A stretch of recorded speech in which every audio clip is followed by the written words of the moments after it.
Hello and welcome to episode 45 of my Endwalker playthrough, and I've just realised I cannot see OBS, so I can't guarantee I'm recording. Good, there we go. Decided to record one more before we had tea, get an hour's more in, and then have a prolonged tea, I think. Get one more episode in after that, and then see if we can finish off tomorrow? Maybe? We might be going to this weekend. We may not be able to reach it on Friday. We may have to finish on Saturday. We shall see. But let us continue. We have people to talk to, places to be, a world to save.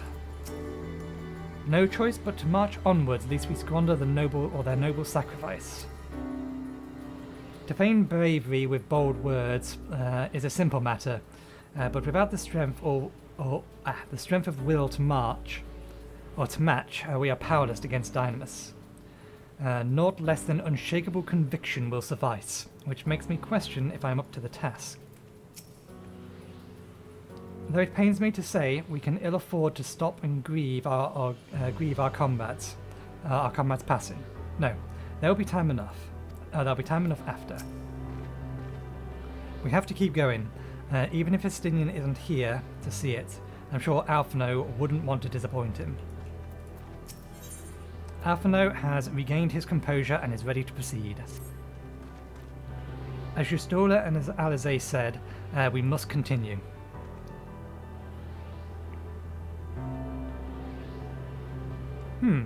Notice the change in our surroundings. Perhaps this is the memory of an altogether different world. It would be prudent to learn of it then. Tread carefully, lest we lose our footing in the sand.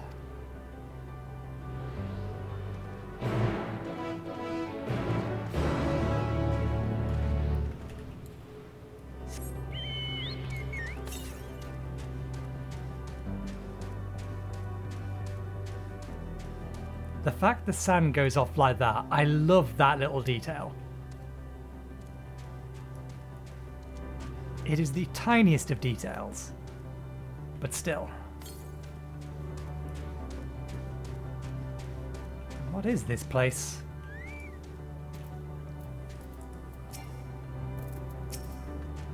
If you were worried about my vision, you needn't be. I can still see quite well. Another seemingly barren world. For Mercy, the air is nowhere near as stale, but it is still quite dry, and the sand will no doubt prove bothersome in due time. If not for the light emitted by these glyphs, we might have overlooked this monolith. Sand. Sand everywhere.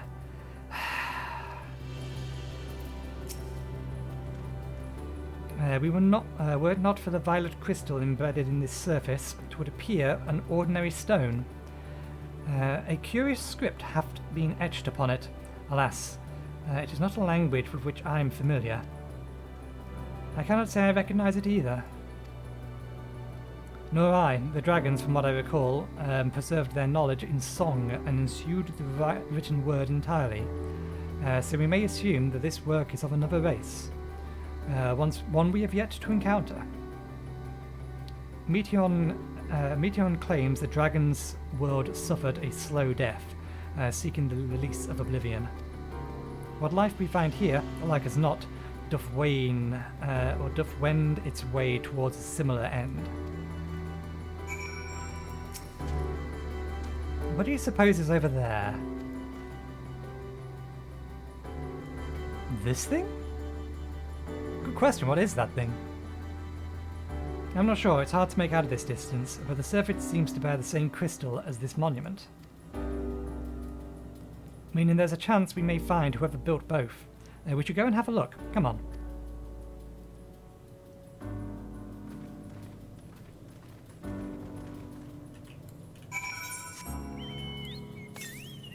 Need to be on the lookout for fates. Oh, I see it up there.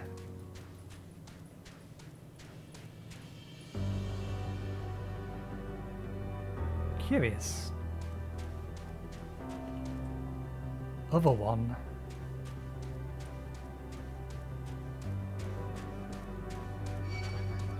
Oh, come on. Leave me be. I said and did nothing.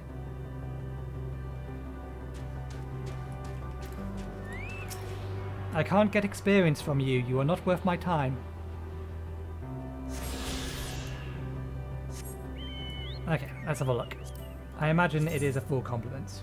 Yeah, we're looking for a full complement of aether currents and whatnots.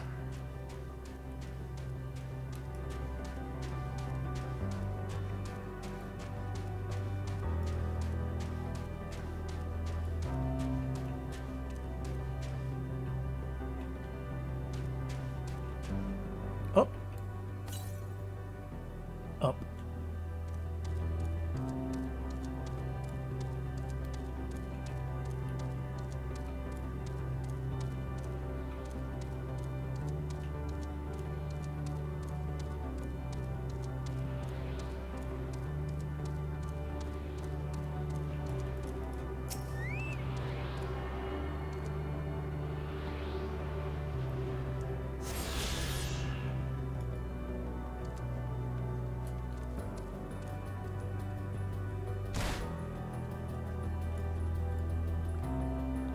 Ghostly figure.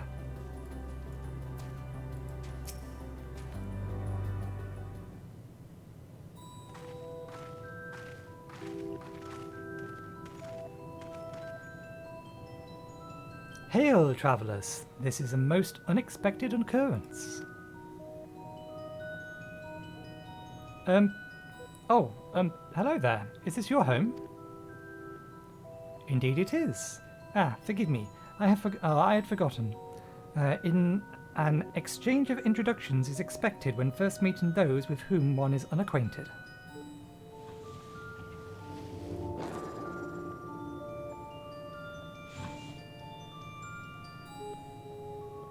That was a little unsettling. When the vibrations of vocal folds was still required to converse our thoughts and intentions, ear, I believe, was the pronunciation used when referring to our people. Though it is not entirely acceptable given our present state, you are welcome to use this application. As for the nomenclature, to address my individual person, I believe it would be pronounced Kofa Kudag. Yes, Kofa Kudag at the E.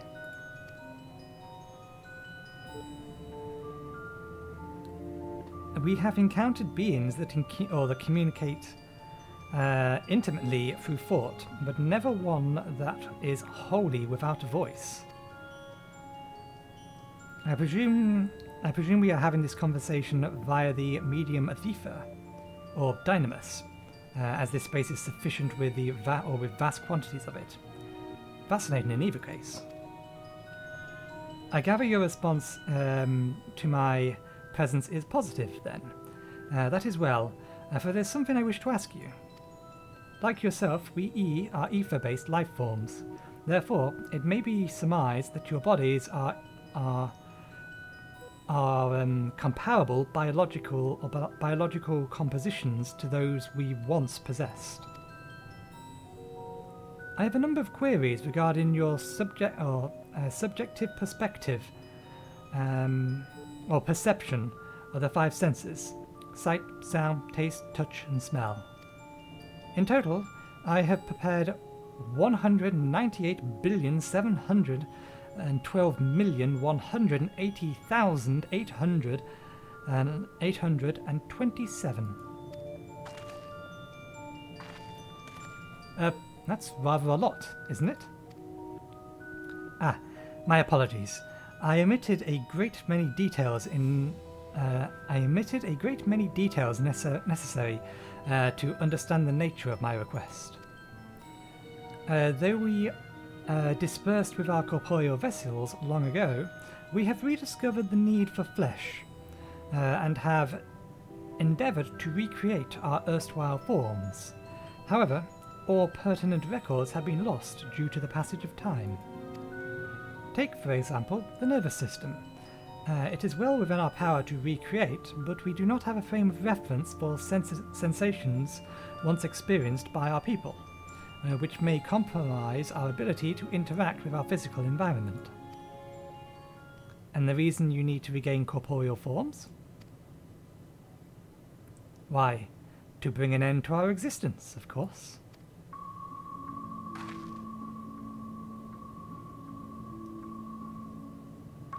Though need is perhaps too strong a word. It would simply be a matter of unmaking ourselves through the use of etheric extinguishing, but such a death seems inadequate.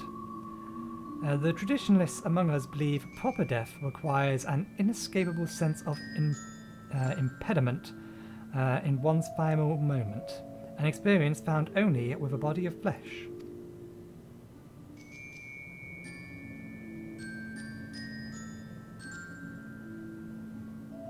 We should very much like to hear more of your plan. In exchange, will you answer any questions you have to the best of our ability?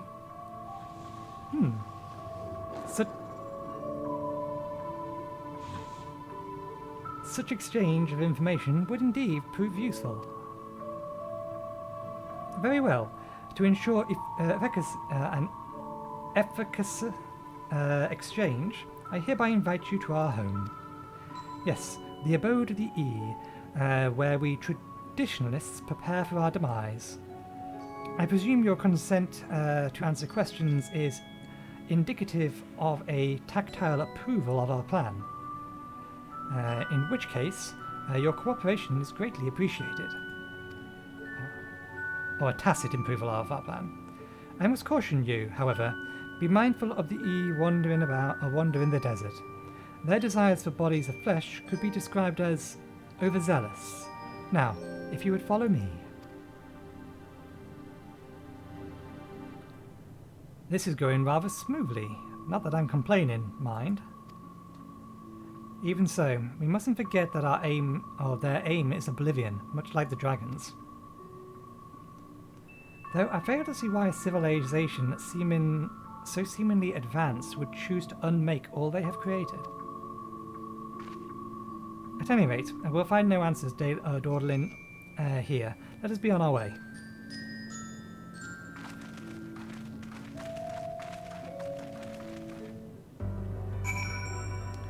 Incidentally, but entirely irrelevant to current circumstances, the call from earlier was actually from my property conveyancing team. Basically, my house is being sold, or I am selling my house. Let's use the right vernacular. I am selling my house, so it's been up for sale. It's sold. It's gone over to the conveyancing team. I've gone with the conveyancing team that the estate agencies use, and basically it was a cold call saying, "Hey, are you going to buy a house as well? Can we do the conveyancing for that?" Which is probably why it came up as suspicious and potentially spam. Also, the fact that the number doesn't appear to be recognised anywhere online or anything rendered it suspicious. But it seems like it was an innocuous cold call, just fishing for more business, basically, from someone I am already doing business with. Which I don't know if I find that more galling than just a straight-up cold call.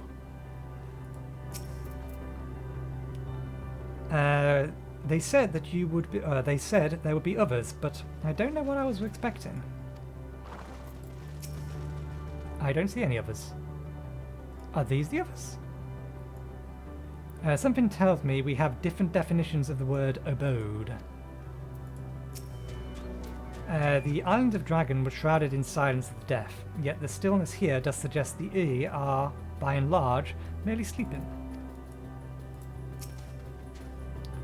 More violet-coloured crystals. I cannot place my finger on it, but there is something unsettling about them. I should not be surprised their concept of village is so different from ours, and yet... Welcome to our abode. Most of our compeers, you will find, remain idle in their domiciles, though your quizzical expression indicates my phrasing is unclear. I speak, of course, of the violet crystalline structures hanging from the stone structures there.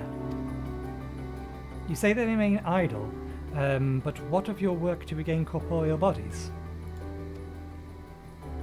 An astute question, and understandable, given your finite nature. We have no desire to pursue our research, for it is no longer necessary. If, in our idleness, we are struck by sudden inspiration, we rise to pursue said inspiration to its conclusion, and then that is why I was present for your arrival, and why I continue to engage with you still. But while others are not currently in motile states, rest assured they would not object were you to disturb their respite. You need only cast your thought towards one of the crystalline domiciles to communicate.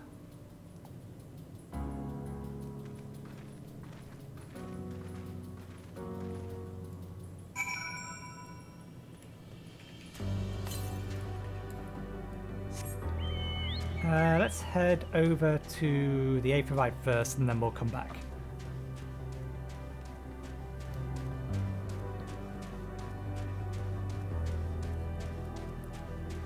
Aether current is somewhere over here as well. Not that I can see it in a minute. Said it was north. Doesn't appear to be in here, which must mean it's just beyond here. Northwest. Oh, giant pond. There it is. Giant pond with a massive hole in the middle of it. That makes me wonder.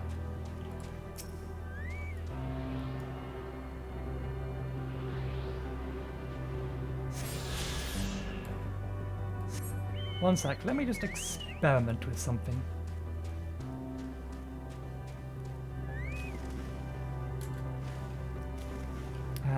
Can we go down? It does not like it. I thought it was shift space. Is it control space? Nah. Either way, if you look down and swim, it should take you that way. Well, that should work to take you. Is it not strange they lack passion to research that which they desire above all else?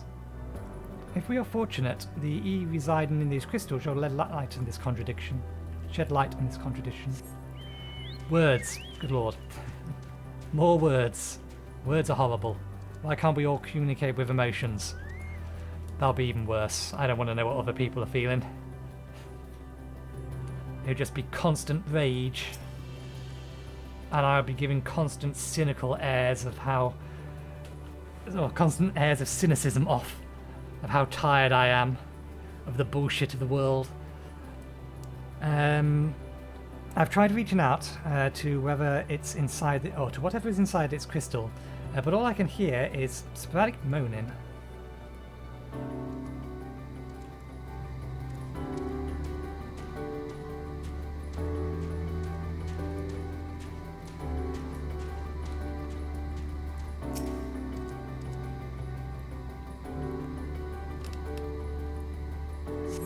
You cast your thoughts toward the crystalline domicile, but there's no response.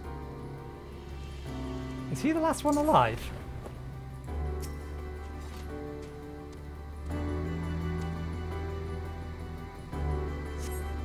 You wish to speak? Very well. Pray, a moment, if you would.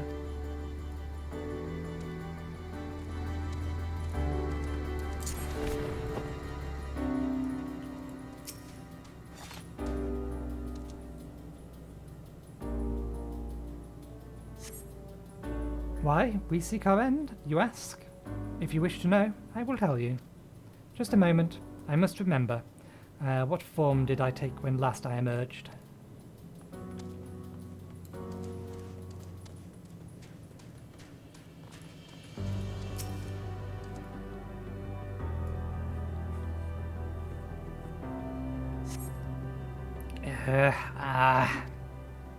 The strange moaning comes and goes, but soon fades into silence.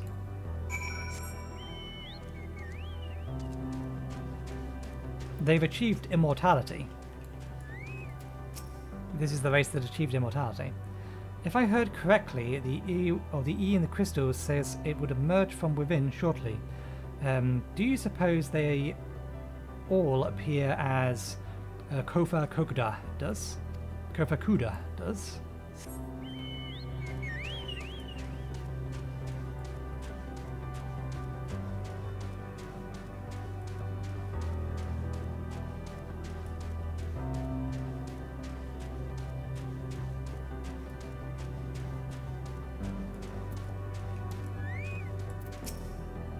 Did your inquiries yield satisfactory responses?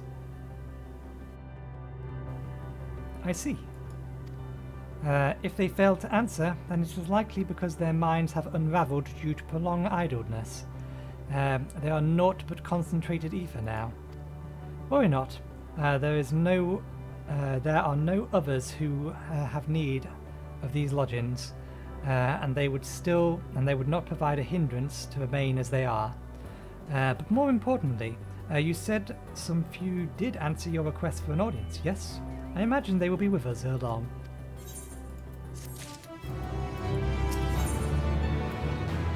Kofa Kudig languishly awaits his brethren's arrival.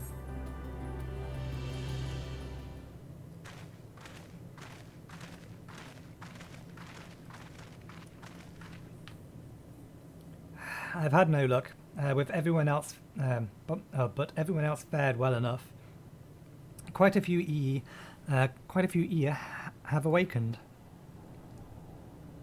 Ah, there they are.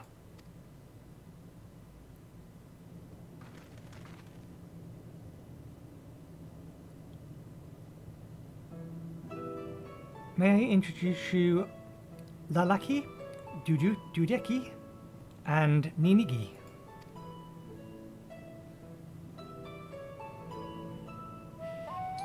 It has been too long, Kukudi.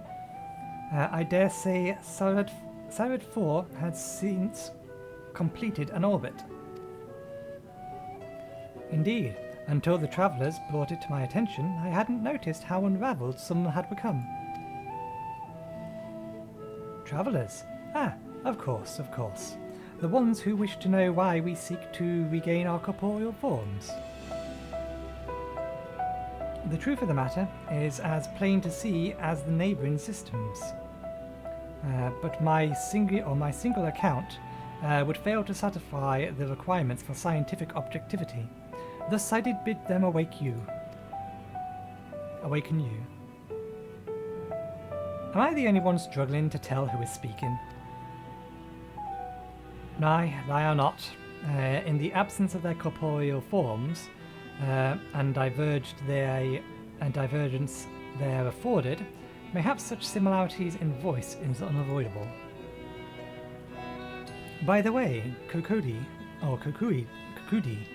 have you already observed the recreous custom for the travellers? That which one is expected to do when receiving guests, a matter of proper form.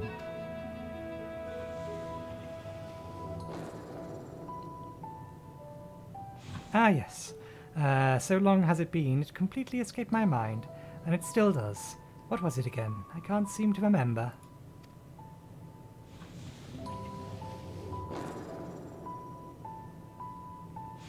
Neither do I. Pity, I was hoping you would.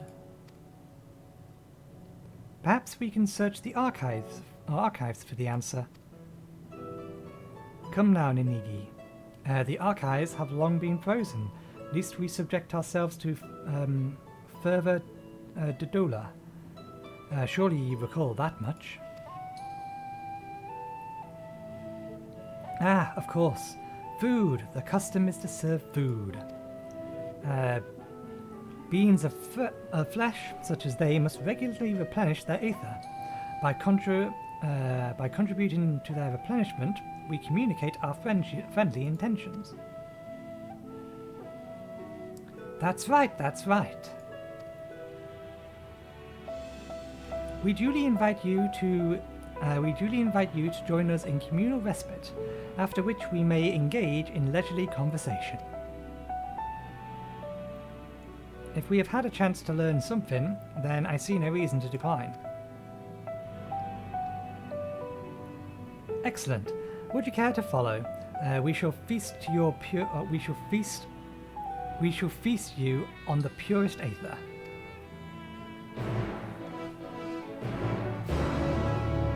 They're going to cut out all that nasty, wasteful business of food and just feed us energy itself.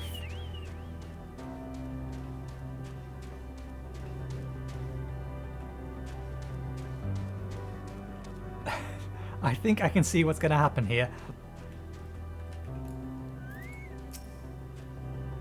To think that I had forgotten what had become of the other archivists.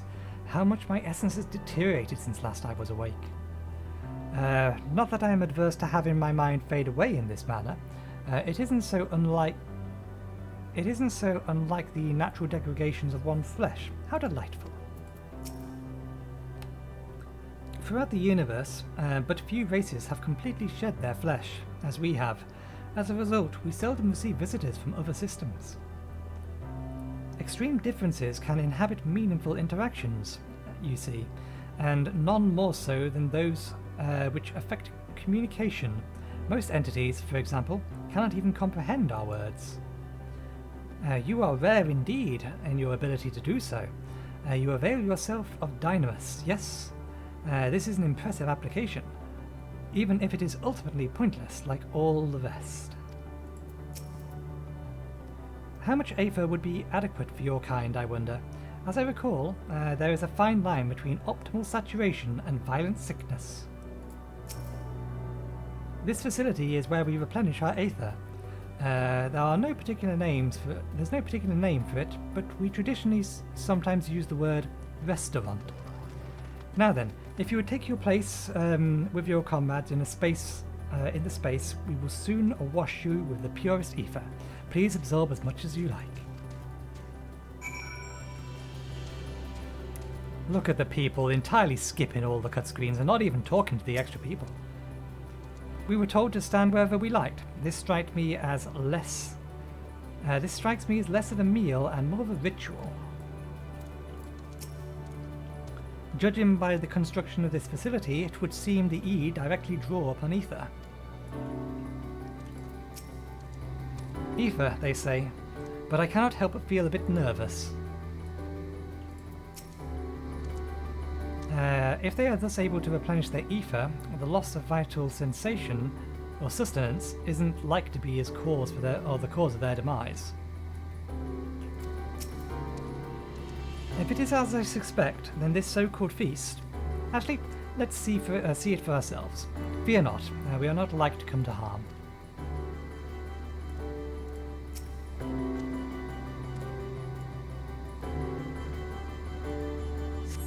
You brace yourself for a rush of sweat or sweet, sweet ether, but nothing seems to happen. Perhaps you need to wait a little longer.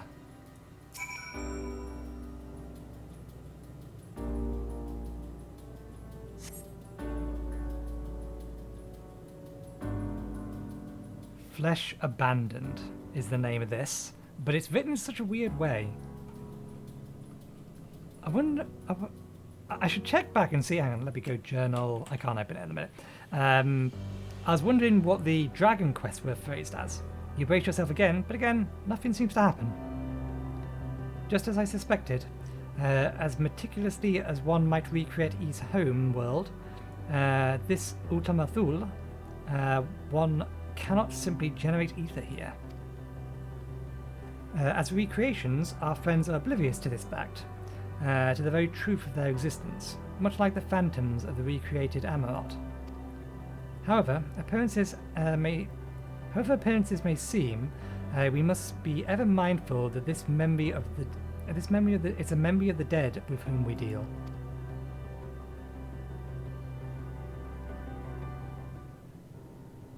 We're going to lose your stolen on this island, aren't we?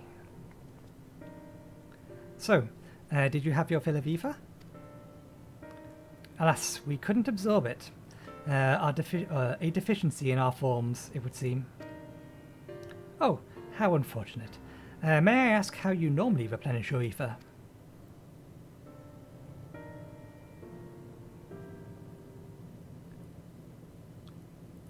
Through your mouths, you say? How very primitive and quaint. To think that their mouths serves not only to expel sound, but to draw in sustenance beside. Such life forms have long since vanished from our system.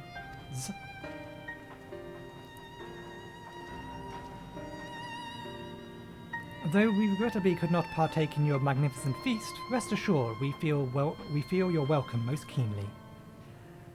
In the course of our acquaintance in ourselves with your sophisticated ways, however, we could not fail but wonder, wherefore do you wish to obtain vessels of flesh, and thence to vanish? Will you not favour us with an explanation?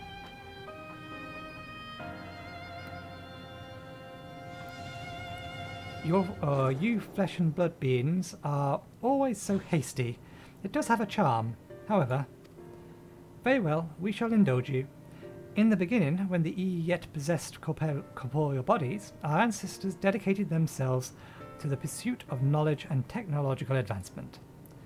By transcending all limitations, we believed we could eliminate sorrow and abide in true happiness.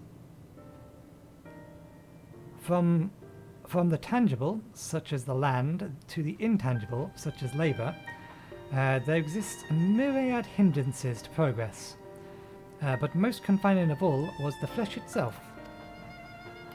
Our natural lifespan was distressingly meddling, you see, too short to enjoy unhurried lives, yet too long to be considered disposable. Furthermore, to simply maintain the integrity of our bodies demanded considerable resources. But we managed to solve this problem.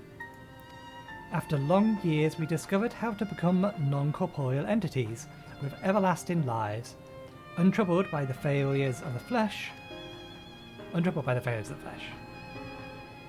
Thus changed, we had more time and freedom to continue our scientific pursuits. We went on to make ever greater strides in our quest to transcend all limitations, until we finally decided to challenge the last of them all, the limit of knowledge.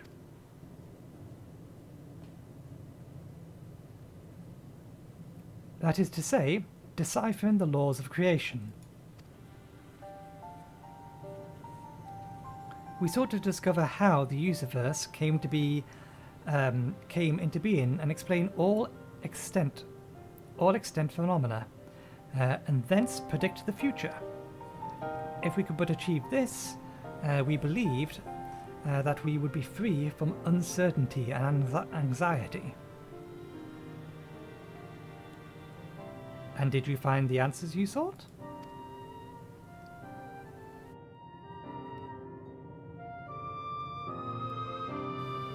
Yes, we did. Our efforts revealed to us the fundamental truth.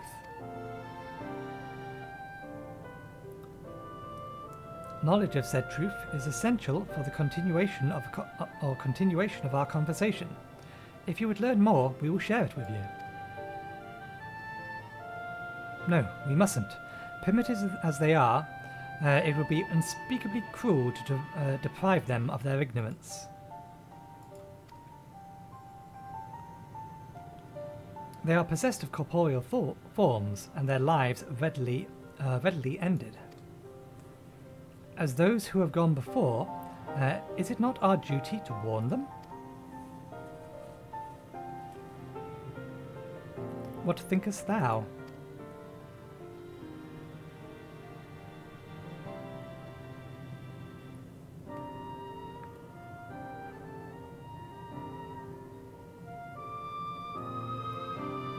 We have deliberated and come to a consensus.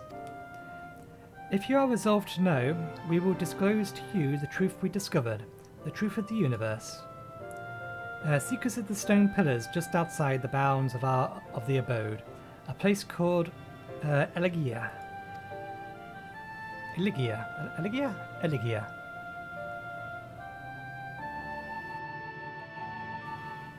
Are we going to get more than a ... out of your story? Apparently, yes. To defy the laws of creation would have been no small feat. Define, even for the ear, Nay, having eternal lives and hence no sense of haste would only have made it harder.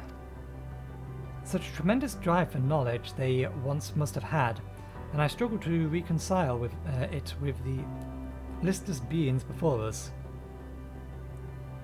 Whatever answer they found, it did not bring them happiness. Like her master, your stola seeketh the truth of creation. How would the truth of the ear, who uncovered all only the desire, who uncovered all only to desire the end, fall upon her ears? You may be intimately familiar with the problem, know it like the back of your hand, yet to be powerless to solve it. In the course of my struggles, I've often been made keenly aware of this fact. I wonder, have the ear never felt the same frustration? 'Tis true that a lack of knowledge can beget fear. Therefore, in theory, by acquiring all knowledge, it may be possible to attain peace. But as Heidelin told us, all those people who attempted to free their world from lives of woe met with failure, and the E are among them, as their presence here attests. The tale we are about to hear will not be a happy one. A fundamental truth. We will hear it, of course. Let us learn what has led to such an enlightened people to their indolent end.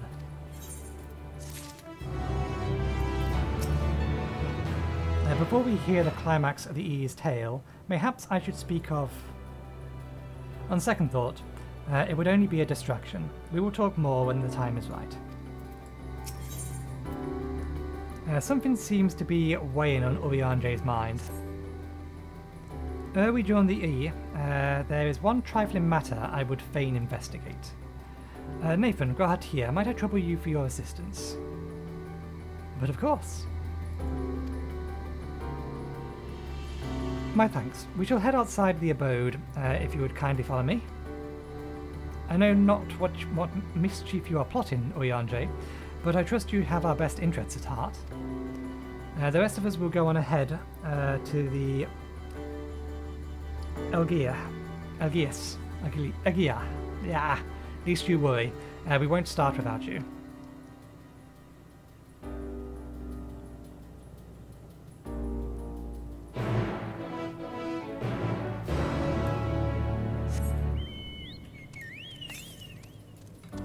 I need to wet my whistle once more.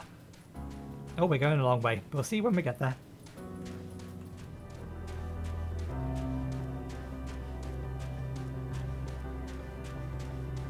We have arrived. You may notice that I've come from a different direction because I went to a fate and then I went to Gavanafer Current. A spring, a sizable one at that. I hadn't noticed it amidst the dunes.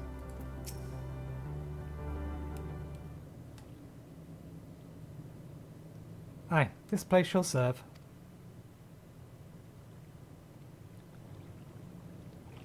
Is it the spring you wish to investigate?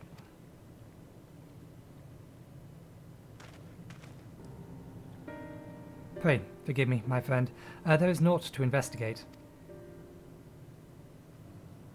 'Twas but a pretense to speak to you or speak in private.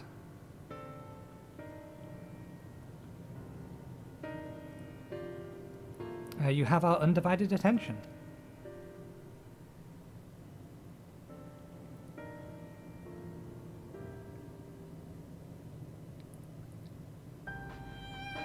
As we have established here in Umathul, those denizens of the ruined stars are recreated in their twilight days.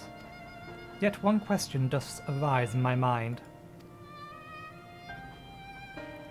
So faithfully formed are the simulacrums, they believe themselves yet among the living. How dost thou suppose this is possible? Creation magics.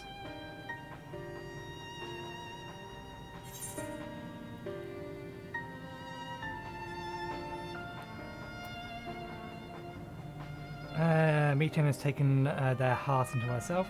Meteon make contact with them while they still lived? Possibly.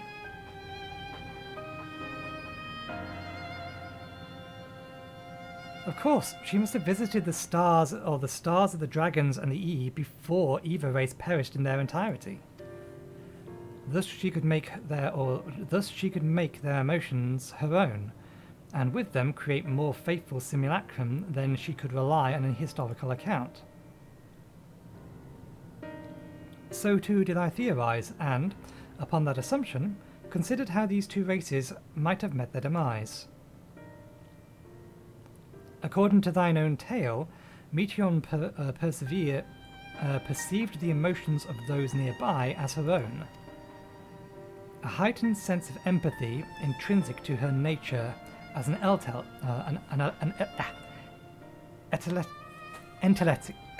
entelechy.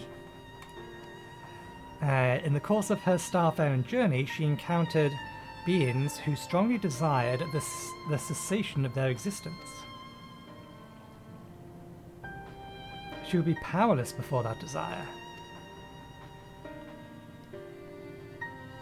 Even as she possesses the power to grant it, the power of Dynamis, 'tis my supposition that, overwhelmed by their longing for death, Meteon did unleash Dynamis and usher the dragons and Ea unto their doom.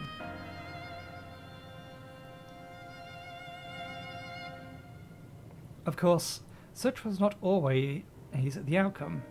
Many stars did she find already lost to ruin. In order to create a terminus, however, the fervent desire for its end is essential.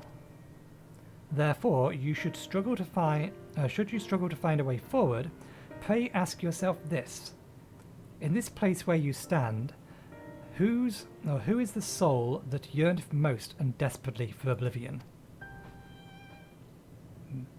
Meteon. Why do you tell us this now?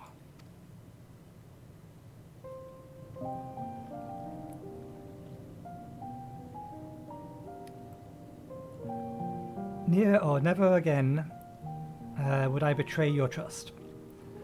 I'm not sure. No, yeah, it's no again would I betray your trust. This pledge I did make to my comrades in bringing thee into my confidence. I would remain true to my words.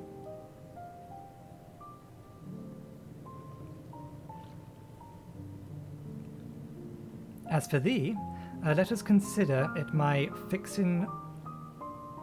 Let me consider it my fixing reward for the secrets I harboured for the Crystal Exarch.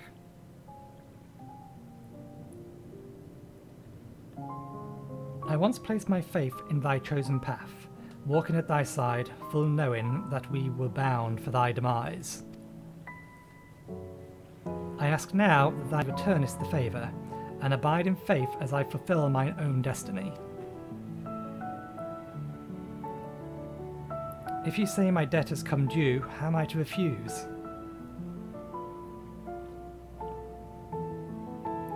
Tis indelicate of me, I know full well that I cannot beg thy forgiveness. Yet even if I must needs go to such lengths, I cannot well feign ignorance of the answer I have found within. The answer to the question, in what moment might I stand strongest?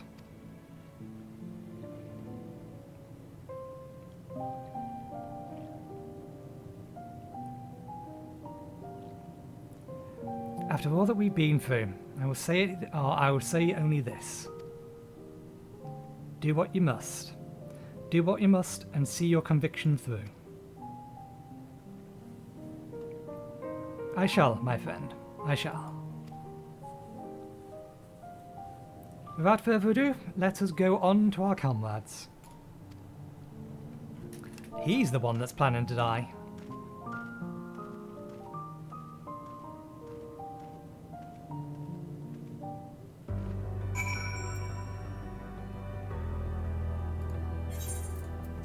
Oh. ... let us be off to Elgia. Okay, let's try that again. Let's just double check. Yeah. Third time's the charm.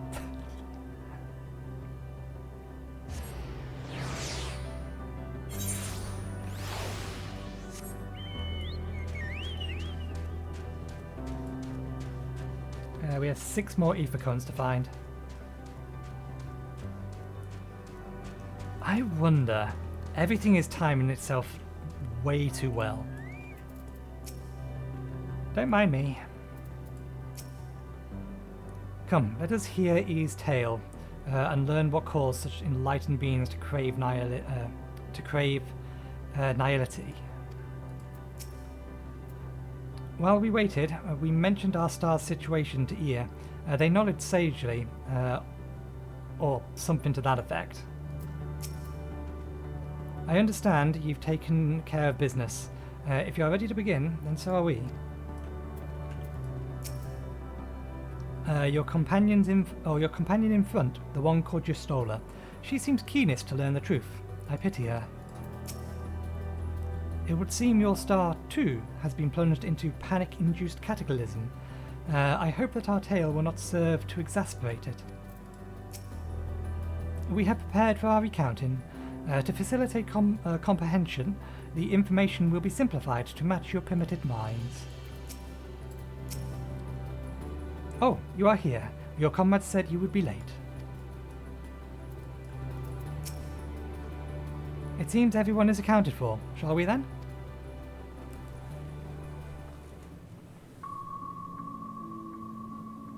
Please continue. Tell us about this truth you discovered. Very well. Bear in mind, however, that the purpose of this conversation is not to impart scholarly knowledge, for such requires that you comprehend the subject matter, which you will not.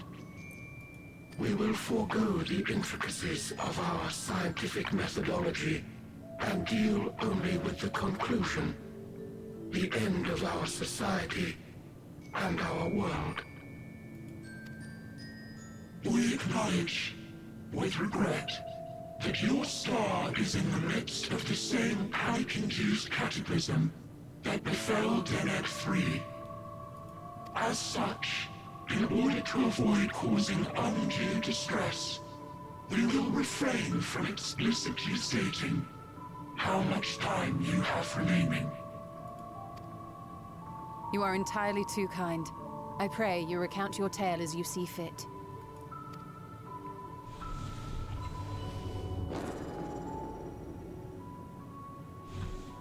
In the beginning, the universe was but a tiny particle. Then suddenly, this particle began to expand. Having remained entirely in the bounds of your star, the phenomenon may be difficult for your kind to grasp. But this expansion has since continued unabated.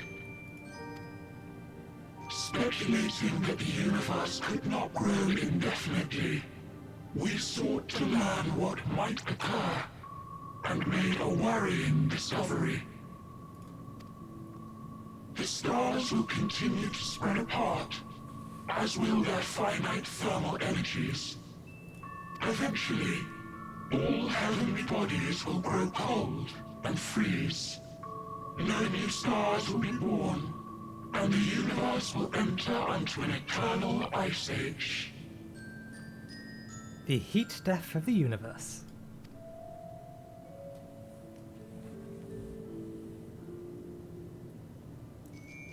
In hopes of proving that this determination was erroneous, we scrutinized our research from all angles, even as we sought to avert the everlasting winter. The endeavor proved fruitless. So infamously so, in fact, that it became synonymous with vain effort. The universe as we know it would end, and there is no way to prevent it. Beneath the weight of this knowledge, our society stagnated. Though we had time still, it was a cold comfort. Why strive for anything when desolation is assured? When our wealth of wisdom, accumulated since the dawning of our kind, would be forever lost. No civilization would rise from our ashes. No scholar recover our knowledge.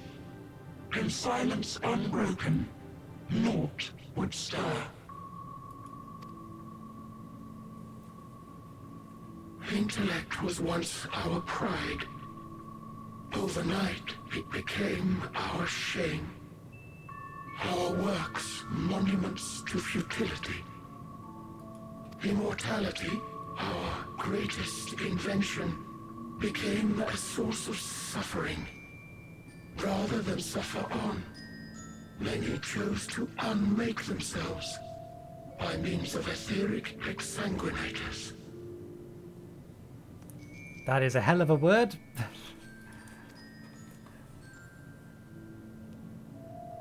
Etched upon these stones are the testaments of such souls. Though many left no words at all, thinking it a pointless gesture. Once we have obtained vessels of flesh, we likewise intend to vanish.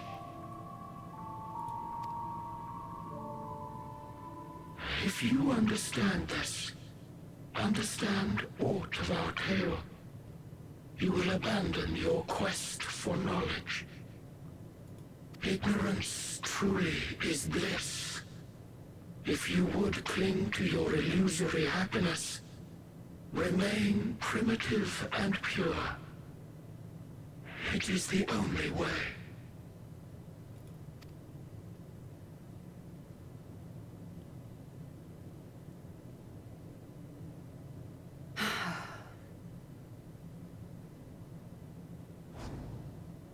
So that's your story.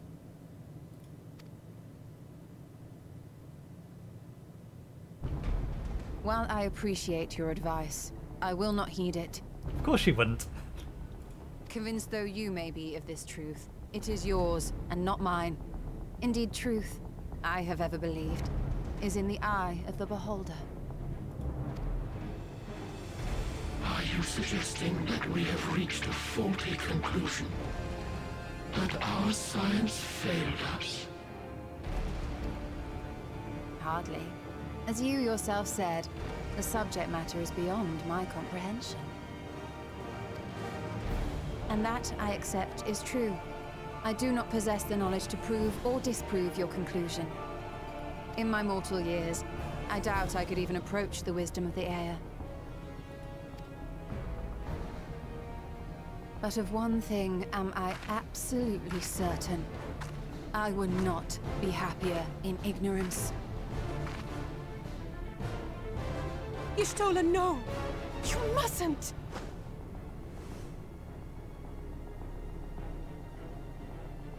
The most important lesson I've learned is that learning isn't simply passing one's eyes over words. Nay, 'tis when understood for oneself that knowledge attains its true value. This is what has sustained me, driven me onward in joy and wonder, in anger and sorrow.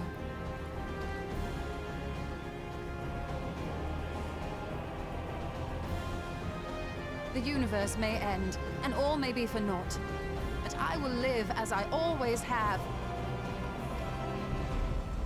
I will always seek out new knowledge, and no conclusion of yours, no matter how grim, can dampen my desire.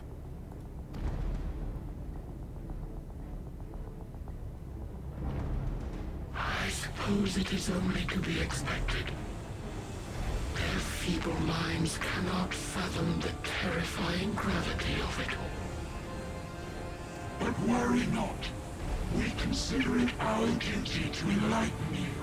And we will not stop until you grasp the full extent of our despair.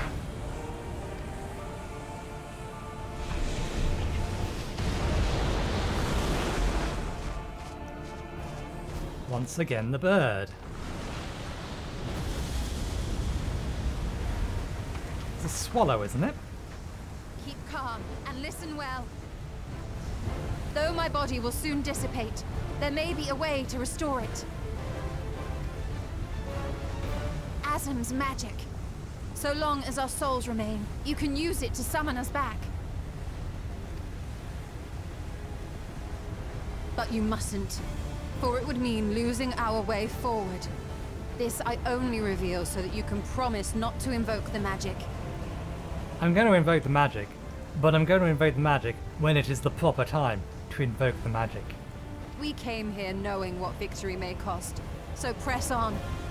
Press on, and do not look back.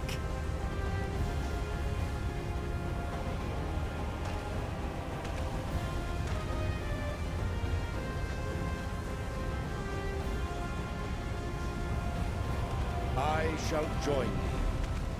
As subterfuge is not required, thou shalt not suffer for mine absence. Riange. My resolve hath never been as strong as thine. Full oft have I wavered in my decisions, and afterwards been stricken with regret. In spite of this, I may still stand with my comrades, supporting them as they attempt the greatest of feats. This truth I have learned in the course of our journey. And many though my shortcomings may be, I may also claim to excel in prophecies. My studies, into which have granted me the flexibility of mind needed to bend this malleable reality.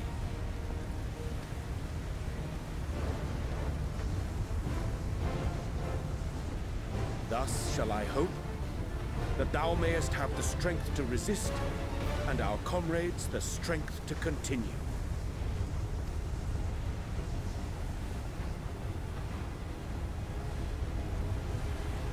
With you to urge us on, how could we possibly fail?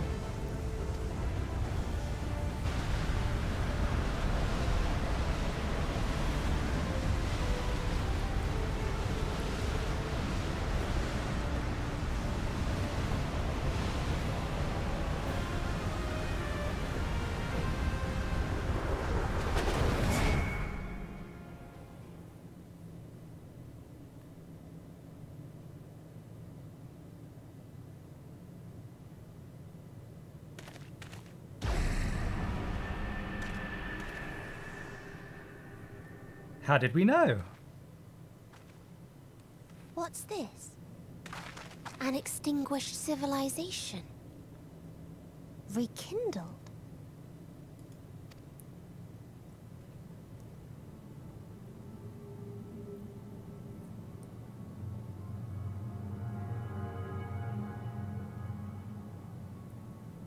That's right. Our quest doesn't end here. We'll press on, and we will find you.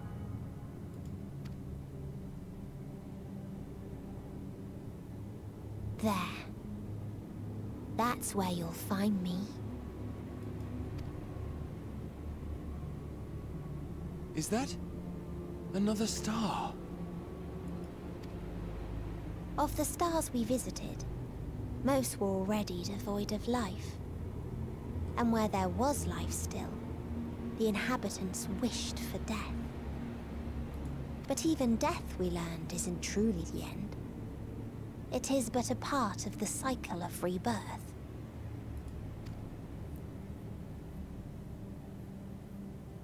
Souls return to the star, or in its absence, a larger flow. And eventually they are reborn. Alive again, to know suffering anew.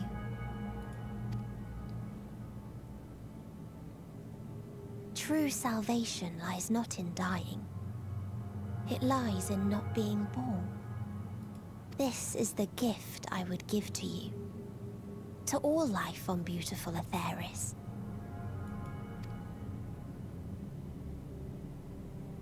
To that end, we created an egg wherein life cannot quicken. That dead sun.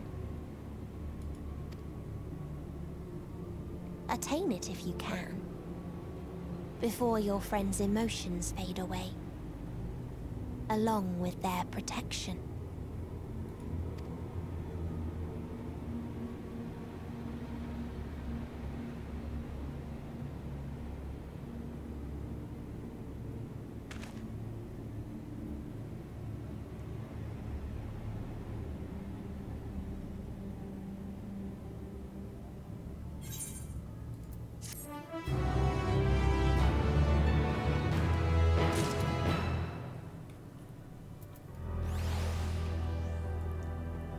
So we are down to a light party of people. A perfect ensemble to be able to cover all roles. Someone who can cover all roles, a DPS, and a healer. But we are a little too soon to be delving into a dungeon. Never have I felt such emptiness, as if part of me is gone. I'm fine, Nathan. Like I said, our quest doesn't end here. Well, we shall call it there for today, and I shall have a break, have my tea, watch some YouTube, do a bunch of other stuff, and I will record one more episode later. Maybe two, maybe one, I don't know. We'll find out how I feel after I've had my extended break. Anyway, thanks again for watching, hope you enjoyed the show, and hopefully I will see you next time. Cheerio!